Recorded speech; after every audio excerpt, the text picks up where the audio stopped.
I'll never forget the way Margaret's hand trembled when she reached for mine at her son's wedding. Most people wouldn't have noticed. They were too busy watching the newlyweds sway to their first dance as husband and wife. But I saw it.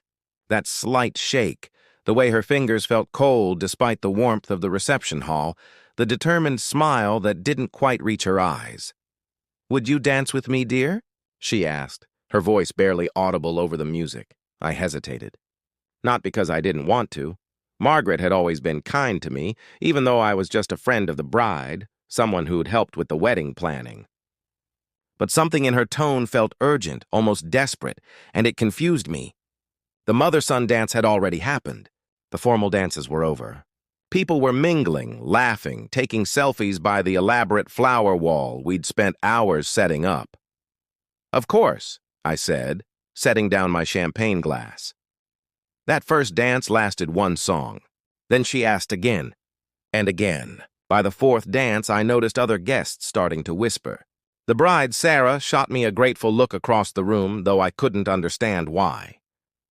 Margaret's husband, Robert, sat at their table, watching us with an expression I couldn't quite read, something between sadness and relief. "You're very patient with an old woman," Margaret said as we swayed to a slow rendition of Unchained Melody. She wasn't that old, maybe 60, but up close. I could see the exhaustion etched into her features, the way her makeup couldn't quite hide the circles under her eyes. "I love dancing," I lied. Truth was, my feet were killing me in these heels, and I'd been looking forward to sitting down with a slice of that 5-tier cake. "You're a terrible liar," she said with a soft laugh, "but a wonderful person for pretending." Before I could respond, she stumbled slightly. I caught her, feeling how light she was, as if she were made of paper and air. Her grip on my shoulder tightened. "Are you okay? Should I get Robert?" "No," she said quickly. Too quickly. "Just a little dizzy." "Too much excitement, I suppose? One more dance?" I couldn't say no. Not to the plea in her voice. Not to the way she looked at me like I was doing something far more important than simply shuffling around a dance floor to Bruno Mars. It wasn't until the 7th dance, yes, I counted, that Sarah, the bride, approached us during a song break. She was radiant in her dress, though her eyes were red-rimmed. "Mind if I cut in?" she asked me, then wrapped her arms around Margaret. "Thank you," she whispered to me over her new mother-in-law's shoulder. "Thank you so much." I retreated to the bathroom, my mind spinning with questions. When I returned, I found Robert standing by the French doors leading to the garden, alone. "She likes you," he said without preamble.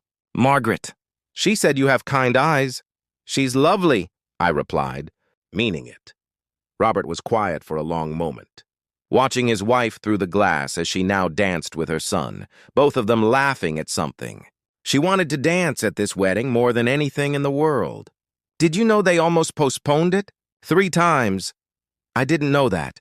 He turned to face me, and I saw tears streaming down his weathered cheeks. "Stage 4 pancreatic cancer. Diagnosed 8 months ago. She's been in treatment, but—" He trailed off, his voice breaking. "The doctors didn't think she'd make it to today. Hell, last week they suggested hospice, but she refused. She said she was going to dance at her son's wedding if it was the last thing she did." The world tilted. Suddenly everything made sense. The trembling hands, the exhaustion, how light she felt, Sarah's grateful tears, the way everyone seemed to be watching Margaret with a mixture of love and heartbreak. "She didn't want to worry anyone," Robert continued.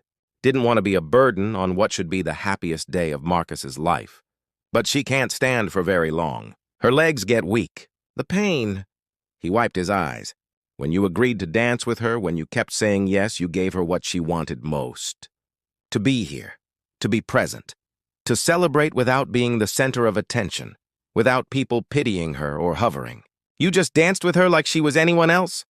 My throat closed. I thought about brushing her off, about saying I needed a break, about all the times I could have made an excuse. "The family knows," Robert said. "Close friends know. But we wanted today to be about joy, not sadness. She made us promise."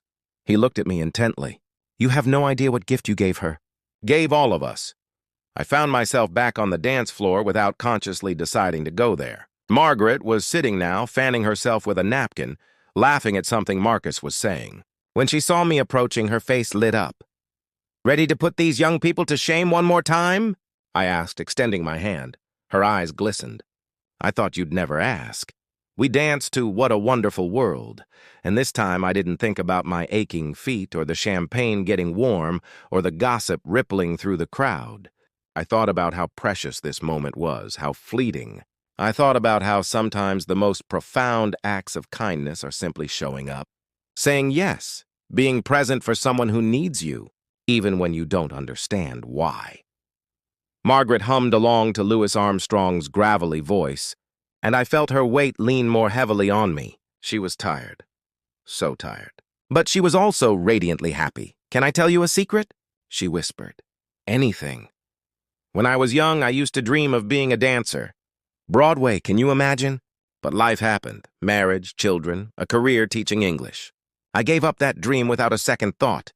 She paused, and when she continued, her voice was thick with emotion. "Today, dancing here with you, with my son, with my husband, I feel like a dancer. Like I made it to my Broadway show. I couldn't speak, couldn't breathe. I just held her as we turned slowly under the twinkling lights." The wedding ended at midnight. Margaret lasted until 11:30, dancing more than she sat, laughing more than she rested. When she finally agreed to go home, she hugged me so tightly I felt her heartbeat against mine. "Thank you for the best performance of my life," she whispered. 2 weeks later, Sarah called me. I knew before she spoke why she was crying. Margaret had passed away in her sleep, peacefully, with Robert holding her hand.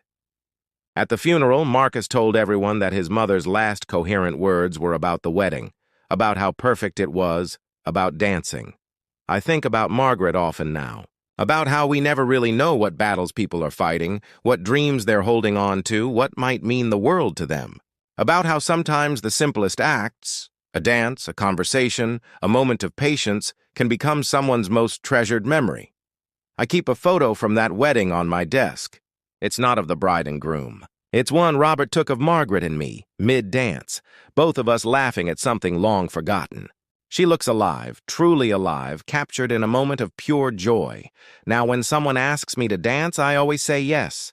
Because you never know when you might be giving someone their Broadway moment, their last dance, their one chance to feel like the star they always dreamed of being. And that, I've learned, is the most profound gift we can offer each other. The gift of showing up, of saying yes, of recognizing the extraordinary in what seems ordinary.